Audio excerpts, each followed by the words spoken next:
I never expected to be here, sitting on a low leather couch in the back corner of a hotel lobby, watching her sleep.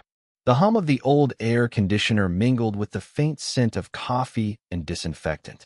My hands were folded awkwardly in my lap, and I was trying, half-heartedly, to read the small paperback I'd found on the side table, but I couldn't focus. She was sprawled across the chair next to mine, a blanket thrown over her knees, her head tilted slightly back, hair brushing against the armrest. There was something in the way her brow relaxed, the faint twitch of her lips as if she were dreaming about something silly or sweet.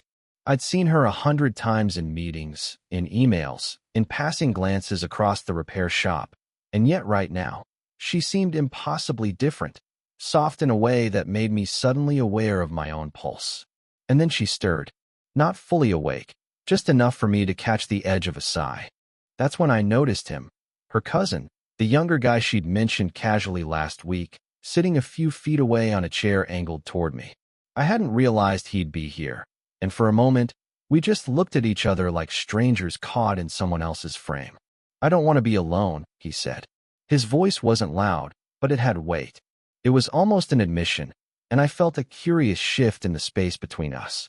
I wanted to look away, but something about the way he said it, hesitant, raw, kept my eyes fixed on him. There was no pretense, no performance. Just that tiny confession hanging in the air, trembling like a fragile glass ornament. I shifted in my seat, unsure whether to speak. I'm here," I said finally, not entirely sure what else to offer. He gave a small, almost imperceptible nod, and then leaned back, fingers brushing the fabric of the chair absent-mindedly. There was an odd intimacy in that simple gesture, like a quiet request for acknowledgement that didn't need words. Meanwhile, I kept sneaking glances at her. She had this aura, this unspoken certainty about her. The way her hand rested on the armrest, the slight arch of her neck, the faint crease between her eyebrows even in sleep. It all made her seem larger than the room, and yet somehow entirely reachable, like a secret I was almost allowed to touch. I caught myself imagining what it would be like if she opened her eyes and looked at me just like that, without the professional shield, without the careful composure. A bead of sweat had formed at my temple from the tension I didn't know I'd been holding. I brushed at it, pretending to adjust my sleeve, but in reality, I was stealing a moment to just breathe. And then it happened, a small, almost imperceptible thing. He reached over to tuck the blanket a little closer around her knees, careful, gentle, like he didn't want to disturb anything fragile.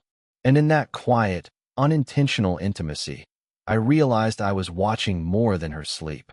I was watching the way we all fit together in that cramped, humming room, the way one small act could shift the air and make me notice things I didn't think I was supposed to notice. And then, just like that, he looked at me. Our eyes met for a second, long enough for my chest to tighten, short enough that I had to wonder if it really happened at all. There was no message, no challenge, just that flicker of something unspoken, and suddenly the room felt impossibly small. I couldn't stop thinking about it, about the way her presence filled the room, about the way a simple glance could feel like it had been waiting years to happen, about how one quiet, awkward moment could leave me with a pulse that wouldn't settle. And I knew, even then, that nothing in this ordinary, humming hotel lobby was going to feel ordinary for me ever again. I never thought repairing a broken bookshelf could feel like navigating a minefield. She'd asked me to help move a few things around in her small, sunlit apartment. Books, papers, a scattering of framed photos. And now we were kneeling on the floor, trying not to knock over her carefully arranged stacks. She moved with quiet efficiency, the kind that made you think she had always known exactly where everything belonged. But her hands were tired. I could see it in the way she paused mid-lift, fingertips brushing against the worn edge of a book, thumb lingering just a moment too long. There was a softness there, a small vulnerability she didn't offer to the world. I'll get the top shelf," she said quickly, almost as if she was worried I might notice how much effort it took for her to reach. Her voice caught once, and I caught it. I didn't say anything. I just handed her the stack of books, watching the tiny tremble in her hands as she balanced them. She glanced at me briefly, eyes flicking away the instant they met mine, and I realized how carefully she measured everything she allowed herself to show. And well, I couldn't stop noticing. The way her laugh came in small, sudden bursts when she realized she'd misjudged a stack. The crease in her forehead when she frowned at a stubborn shelf bracket. The faint perfume that lingered even as she moved away from me. Subtle, but insistently there. Careful, I said, my voice low. She stiffened slightly, a flicker of embarrassment flashing across her face before she smiled. Just a little. That was enough to make my chest tighten. It wasn't flirtation, far from it, but there was something in that pause, that unspoken acknowledgement, that felt like a thread being tugged gently between us. She shifted again, sighing softly, and I saw it. The small moments she let slip when her guard dropped. A hand brushing hair from her face, a hesitating step back, a glance that lingered a second too long before she turned away. Each motion was a signal, unintentional, but loud if you were paying attention. And I was. Every bit. I moved closer to adjust a bracket she couldn't quite reach, our hands brushing over the cold metal. She froze, fingers pausing mid-motion. The brush was brief, unremarkable on paper, but it sent a pulse through the space between us, quiet and undeniable. Her eyes flicked up, caught mine, and then she looked away, cheeks warming ever so slightly. I said nothing. Sometimes the silence carried more weight than words ever could.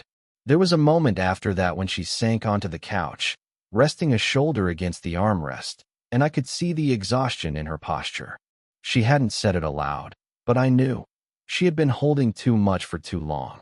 And now, just for a second, she allowed it to show. I wanted to ask if she was okay, wanted to offer some ridiculous comfort, but I stayed still. I let the room hum with the quiet tension that had built between us, the small electric charge of proximity, the unspoken awareness that neither of us was meant to acknowledge exactly what we were feeling. She stretched her fingers, glanced at me, and for the briefest moment, our eyes held a conversation that went unspoken. No words, no promises, just the faint, undeniable pull of something forbidden, something fragile. And I knew, without her saying it, that I'd remember this moment long after the screws were tightened and the books were in place. Rain pounded against the wide office windows, a constant, insistent rhythm that made the world outside feel distant and irrelevant. We'd stayed late, reorganizing files that had been neglected for months, and the fluorescent lights hummed overhead, harsh and steady. The office was empty except for us, her and me, and somehow that made the air heavier, more intimate than it had any right to be.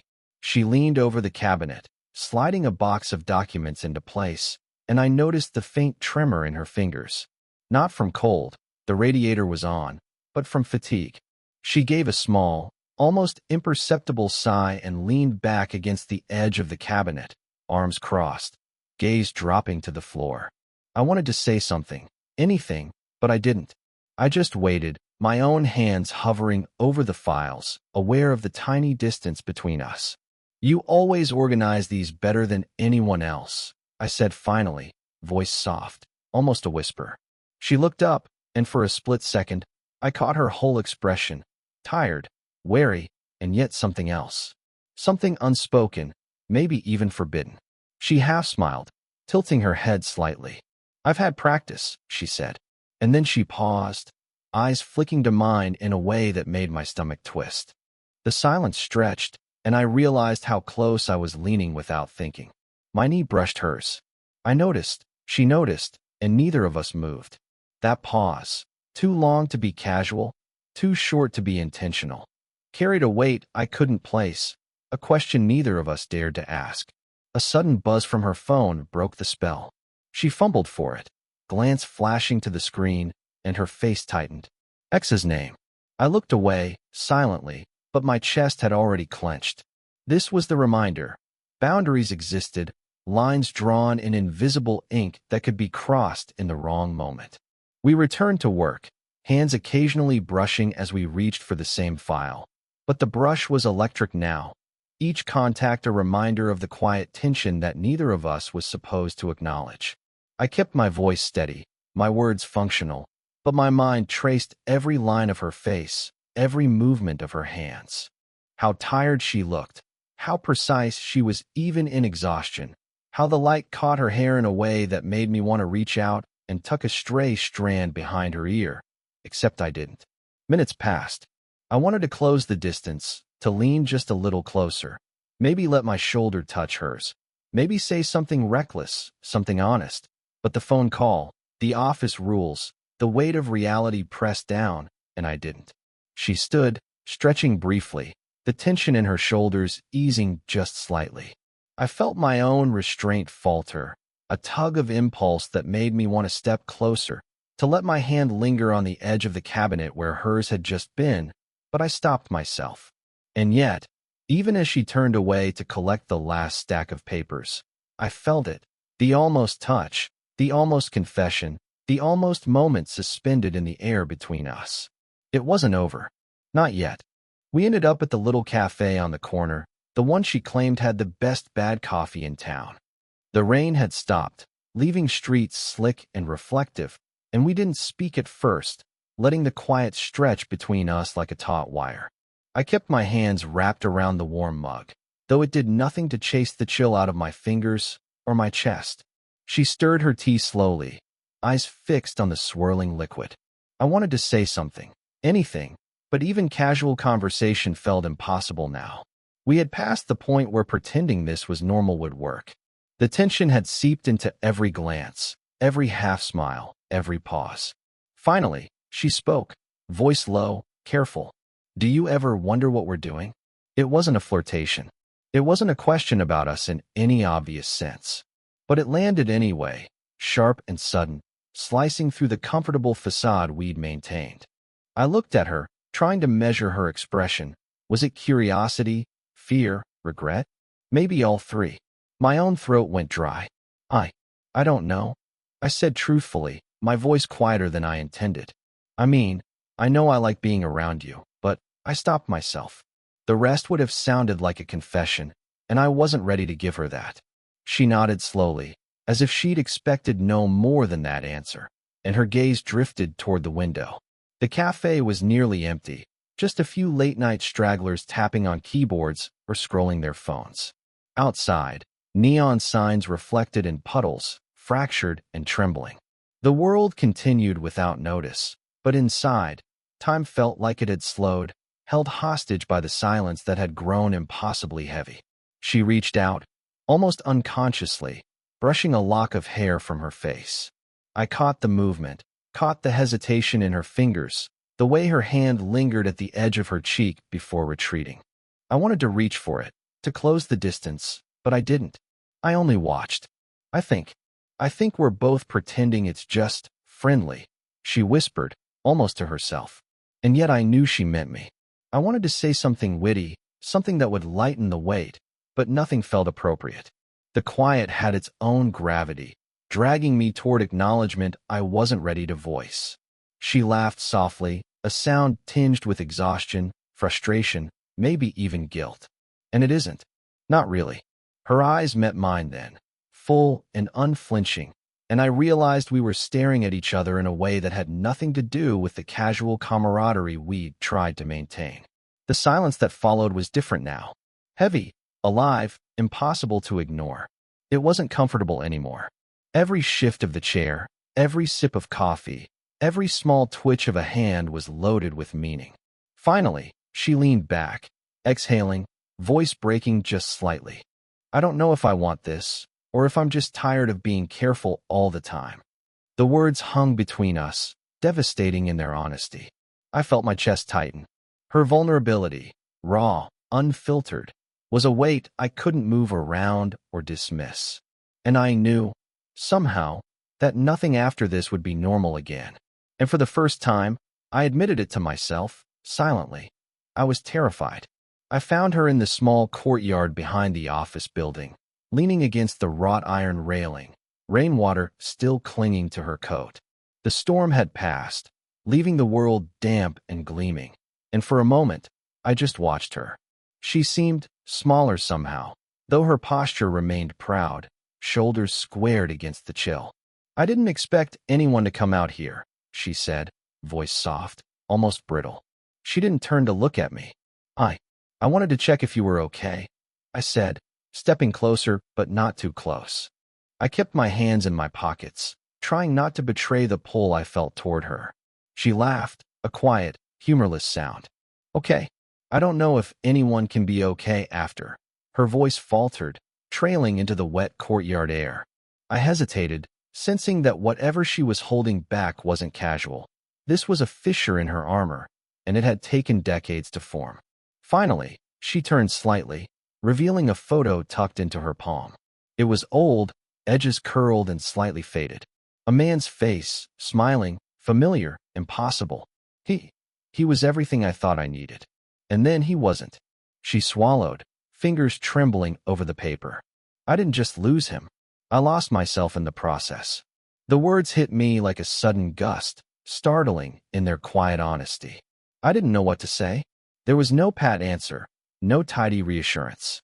I just stood there, watching her hands shake, noticing how the light caught the tiny scars on her knuckles from years of holding herself together. I didn't tell anyone, she whispered, eyes downcast.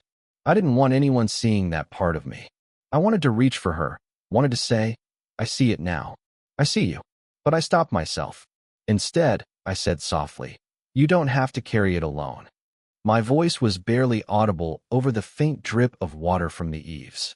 She glanced up, eyes meeting mine, and in that moment, I felt something seismic but fragile. There was no declaration, no sudden confession, just recognition, a shared understanding of loss, of fear, of love that had never quite fit. You remind me of him, she said suddenly, and I froze. Not sure if it was accusation or admission. Not the same, of course. But the way you notice, the way you don't pretend everything is fine when it isn't, it's like I can breathe a little. I swallowed, heart hammering. I didn't want to be him, didn't want to fill a space that belonged to a ghost. And yet, her words, quiet as they were, dug into something buried inside me. A weight I hadn't realized I was carrying loosened ever so slightly. For a moment, we just stood there, rain-soaked and silent, the world around us shimmering and muted. I wanted to ask her to stay there forever, to let the air between us hold all the things neither of us could say. Instead, I simply nodded, letting my eyes linger on hers a moment longer than was strictly polite. And in that pause, that quiet acknowledgement, I felt it. A tremor beneath the surface, soft but undeniable, like the first whisper of a storm that hadn't yet broken. I realized I'd remember this moment forever, not for what was said, but for what we didn't say, for the fragility that had finally, reluctantly, shown itself. The office was empty, the late afternoon sun spilling gold across the dusty floorboards. I hadn't meant to stay this long, but neither had she. We moved boxes together in silence, hands occasionally brushing, and I realized the quiet between us had changed. It wasn't tension now. It was something else, something patient, something that didn't demand words. She paused mid-step, breathing shallow, as if she were holding herself together for some private reason. I noticed the faint lines at the corners of her eyes, the way her shoulders rose and fell with effort. I didn't ask if she was tired. I didn't need to. The honesty of her presence was enough. Thank you, she said finally, voice soft, low, carrying no performance. I looked up, meeting her gaze, and the weight of the moment settled around us. She didn't elaborate, didn't apologize, didn't attempt to explain herself. She didn't have to. I understood. We didn't speak again immediately. Instead, we moved to the couch, each of us letting the other space, letting the silence stretch comfortably. My hand brushed hers as I reached for a notebook, and neither of us pulled away. The contact was brief, casual almost, but it carried something tender, something deliberate. You don't have to say anything, I murmured, unsure if I was breaking some invisible rule. She shook her head slightly, eyes downcast, lips pressing together as if to keep unspoken words contained. Then, with a slow, deliberate motion, she rested her hand on mine, light, tentative, almost testing the possibility. I didn't move. I let it sit there, our fingers touching through the warmth of the afternoon sun. It was strange, ordinary, perfect. Nothing dramatic. No declarations. No rush. Just the recognition that we were both here, both aware, both choosing this moment quietly, deliberately. We didn't need to speak it aloud. The space between us, the shared understanding, was enough. Her head tilted slightly, almost leaning against my shoulder, though she didn't. I stayed still, letting the tension ease, letting her decide how close she wanted this to be. The world outside hummed faintly with the sounds of traffic and distant voices, but in that room, there was only the slow, steady presence of each other. I felt her fingers squeeze mine just slightly, a small signal, and I responded in kind. Not a promise, not a vow, not even a question, just acknowledgement. The kind of acknowledgement that takes years to earn and seconds to recognize. She looked at me then, really looked, and I saw the layers I'd glimpsed before. The fatigue, the past heartbreak, the moments of vulnerability, the careful walls. And now, beneath all of that, there was trust. Quiet, fragile, earned trust. We sat like that for a while, hands intertwined, shoulders close but not pressed, sharing the kind of intimacy that didn't need words, didn't need justification. There was no rush, no urgency. Only the understanding that whatever this was, it had grown naturally, painfully, beautifully. And when she finally leaned a fraction closer, just enough that our foreheads almost touched, I realized it. This gentle, inevitable closeness was the thing we had been building toward all along.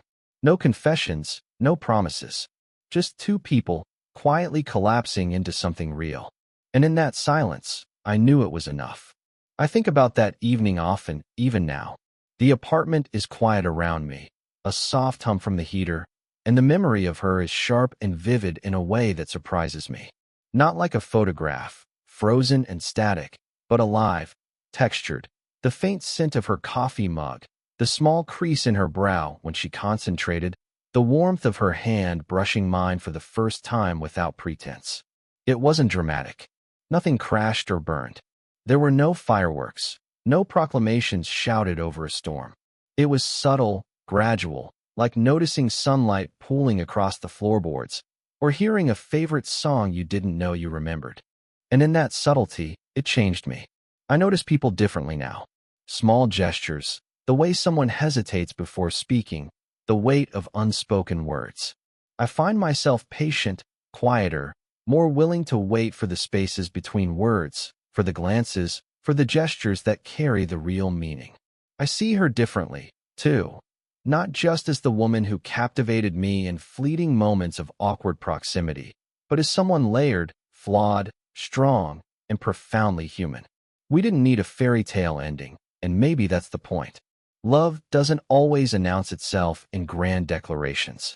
Sometimes, it's in shared silences, in the trust that grows when no one is watching, in the courage to be honest without expecting applause. We learn to hold each other in that way, careful, deliberate, aware of past hurts, yet willing to be present. She smiles differently now, softer, a little lighter. I catch her glances sometimes, brief and fleeting, and I understand them as clearly as if she'd spoken aloud. There's a comfort in knowing that she sees me, that I see her, and that we both know what the other carries without needing to unpack it in words. And me? I carry a quiet certainty that I never had before. Not certainty in outcomes, not in permanence, but in the knowledge that connection, real, human, messy, and slow, can exist, and that it's worth the patience, the risk, and the vulnerability. I think that's what we learned. Love doesn't have to be a blaze to burn. It can be a steady warmth that seeps into the cracks, filling the spaces you didn't even realize were empty. We didn't fix each other, we didn't erase the past, and we didn't need to. We just allowed ourselves to be there, fully, for the first time. Sometimes, when the evening light hits just right, I can feel the echo of that first touch, that first shared moment of acknowledgement, and it makes me smile. It's quiet, and it's ordinary, and it's extraordinary all at once. And that's enough. If this story made you feel something, let me know in the comments. Would you want more stories like this?